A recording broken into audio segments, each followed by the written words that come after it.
and go, the Back to the Future set. What's going on, and welcome to the Brickware channel. The Back to the Future set might just be one of my most controversial takes on any of the brand new Speed Champions, because I happen to think it's just not perfect. Now, why am I under the illusion that this might be a perfect set? Because this thing, not only from people who I know, my own mates have said that this thing is the absolute, by far best of all the new Speed Champions, but also the internet began raving about this set when it was first, I think, rumored or revealed alongside or very near to the Death Star. And the Death Star was touted as overpriced, badly designed, because it's that, like, flat Death Star now. Whereas people went, whoa, with a Death Star that's overpriced and badly designed, we're getting a DeLorean that's well designed, only $20, with both Back to the Future minifigures. This set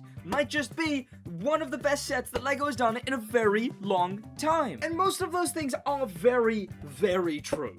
This thing is phenomenally priced for such a hype idea as a set. Back to the Future LEGO has always been a crazy hype thing. I mean, from LEGO Dimensions to that really, really, really ugly one, you know which one I mean, to the bigger Back to the Future DeLorean set, it's just been such a staple since LEGO got the Back to the Future license. So when a Speed Champion is coming out, that's one of the cheapest ways to get a rather well-designed Back to the Future DeLorean. Well, people really like it. In fact, it's the last of the 3 Speed Champions that are on mega backorder and mega scalped, I guess. Lightning McQueen, the Expensify F1, and the DeLorean. Well, this is where I'm gonna review it, because this thing is now rather expensive if you want to get it, or you have to wait 2 months. So I'm gonna let you know through this review whether it's worth it. Should you get the Back to the Future DeLorean? We're gonna talk about the build, the looks, the design.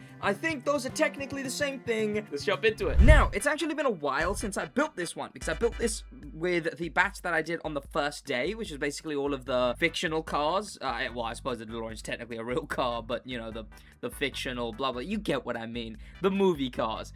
I did it with that batch. All I've got written in my notes, which I really should write more notes, because I should think about the fact that I'm gonna be building these well after I'm actually, you know, well after I'm actually gonna be doing the review.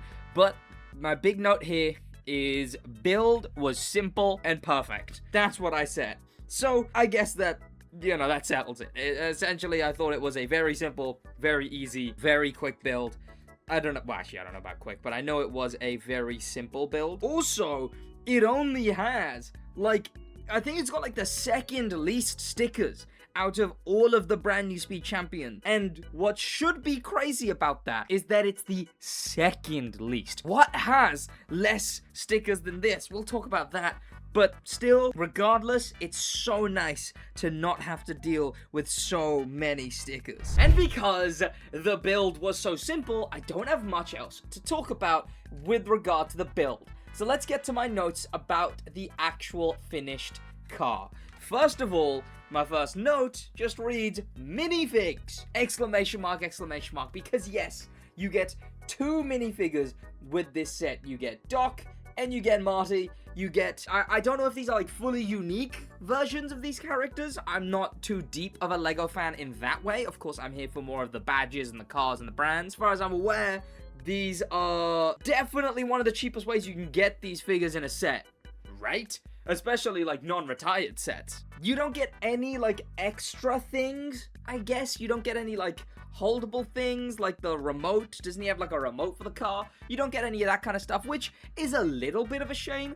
But it's like, again, you're getting the DeLorean as well as 2 minifigs, when most Speed Champions often release with only 1 minifigure. Of course, the only other one to release with 2 recently was the F1 movie set with Brad Pitlane and the rookie, Mr. JP. So already, this set scores pretty damn high because it comes with both minifigures. But then let's get to the actual set. My note says, great design, a little flimsy. Now, when I said flimsy, I'm not too sure what I meant, because a lot of it's alright. I mean, this piece is a bit annoying just because it's so easy to bend. Like, already, I just I did that once and it's already curving that way, but you know, that also means it bends the other way really well. But the actual design is really good. I mean, that's a fishing rod. Like, that's a bona fide fishing rod piece that's used as this big, long antenna piece. You got the same binoculars that they use on, like, almost every version of the DeLorean. And the way some of these, I don't know what to call them, really, the cables, the way some of these cables are done is great. You can see there, to break the illusion, it's done with one of those pieces that you can angle. And then that is okay, but clearly, just while I was handling it, there's still some loose pieces that can come off. But the design work on this car is just phenomenal. Like, you look at the way this angles, and it's exactly the way it does on the Lego version. I guess this being angled that way is, I guess, a little hard to recreate. And they you know, they just have it angled down instead of angling in that specific direction. You got the front of the car, which we'll talk about. Oh, gosh, will we come back to the front of the car? Then the side profile of the car. Oh, yeah. Okay, should we talk about it now? Perhaps we talk about it now. Because I don't know if this car is perfect. And that's where it comes down to. But, okay, before we do that, let me give you the good news first. The back of this car is so unbelievably perfect. It is insane. The back of this car, I have to cover my face because my camera looks for faces. The back of this car is some of the best Speed Champion design. It is phenomenal.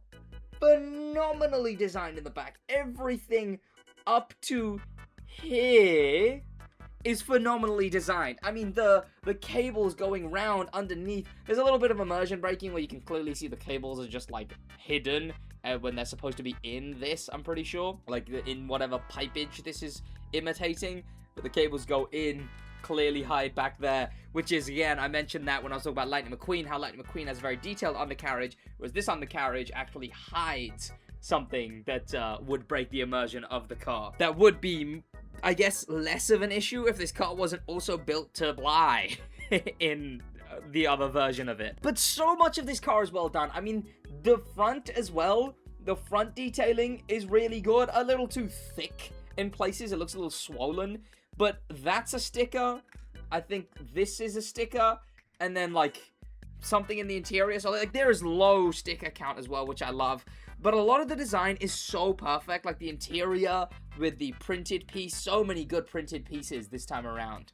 The printed little numbers box. I don't know. I imagine someone who's actually watched Back to the Future knows what that's about. The way that cable goes round is actually really cool. Like, yeah, there is a lot of detail on this car, which is really, really good. It's a little thing that I will jump onto, but I'll jump onto it after I talk about the transformation that this car can do. Because I quite like it. I quite like how it's hidden away. Some Speed Champion fender pieces look like this. In fact, it would probably be more accurate for the DeLorean if it did have this fully arched version of the fender piece. The other option for fender pieces is like the one on the McLaren W1, where it's just this bit of arch. But what that little bit of arch allows, which is the same one that the DeLorean has, is when you take off the wheel, you can see two underneath stud connections there. So if I take off all the wheels, as I have done, okay, already I'm actually having an issue. I was gonna go straight into it being converted, but right now, the way that this is built is the little X piece is coming out with the tire, and there's really nowhere to grab to get it out, but you need that piece out. Gosh, so it really isn't a set that you can, oh, there we go, that you can back and forth really quickly often do this. Oh my word, I dread the poor child who's gonna be using his teeth to bite these out. You take those out, you replace them with the stud version of the little tube piece, and then that goes on one of these. The one with the little pipe with the 4-piece, and there you go. And then they use the knot on the bottom of the stud piece with, again, this flimsy connection's fallen off. And then that goes on like that. Well, it probably goes on before the tire, but that's how you make it the flying version of the DeLorean. As well as taking off the yellow bit of this, taking out the fishing rod, and putting on the whatever this thing is. I'm sure I should watch the movie. I'm sure I should. Okay, I teased that I did that what I might not find perfect about this car earlier, And I did mention at the beginning that my main thing with this car is that I just don't think it's perfect. Well, let's get on to that.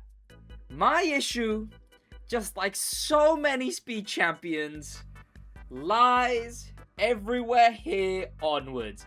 I just think it's way too long. Now look, I'll grant to them that the way that the wheels are placed, they're placed in a way when they're in normal mode that the car kind of sits like that, right? The back wheels are higher, and that's supposed to give the illusion of it angling downwards, of it curving down. I'm happy to accept that.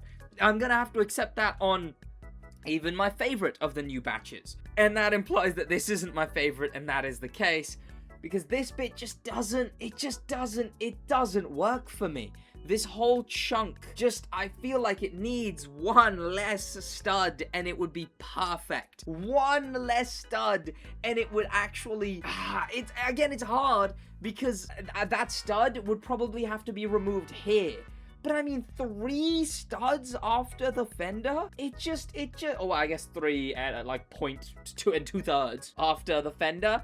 It just takes up too much space on the front. It's negligible, I guess. You could definitely look at it and go, who cares? But to me, that big long front, it just doesn't work. It looks the least DeLorean-y. Again, and that whole front looks swollen. It's not as open as the front should be. Even this bit on the side of the lights, again, when I say swollen, like, look at how thin that bit is there. And then look at just how thick it is here. It's not only just the little stud on the side piece, but then it's an extra cheese slope. When on the back, which is perfect, what they did was they have the light piece come out, and then a translucent orange stud, or cheese slope, with a printed bit of gray on it that goes on the end. So essentially you get the orange bit of the cheese slope as the light, and then you get that thin outside. Like, you get the thin bit. It's like someone completely different designed the front as the rest of it, because that is perfect. Front, I just don't know if it is. I just don't think it is. And I hate that I'm, like, docking the car so much for that, calling it not perfect.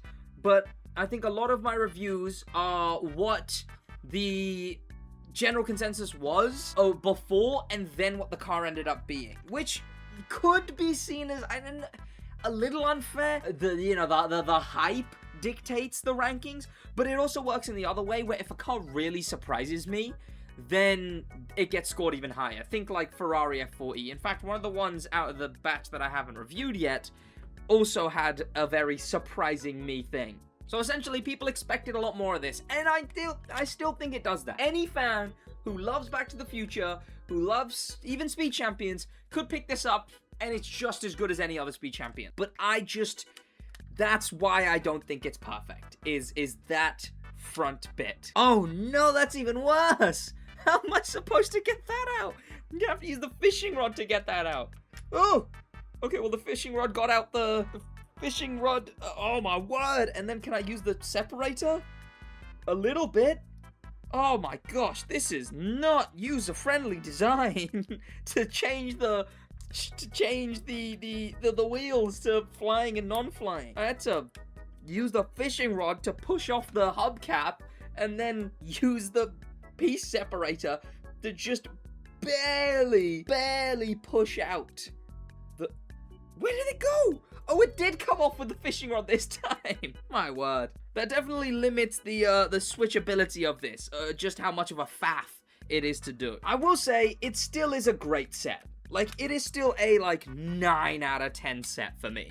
Because that front bit is so negligible to the average Joe, I just, really love accuracy in my Speed Champion. I'm still glad I got it. It's still one of the absolute greatest Speed Champions. It's still up there in the tippity top. It just isn't the tippity top. It's ever so slightly below, and that's what makes it not perfect. And that's what this review was about. Thank you so much. Let me know what you think about the DeLorean in the comments. Thank you so much for watching. That's going to be about it from me in a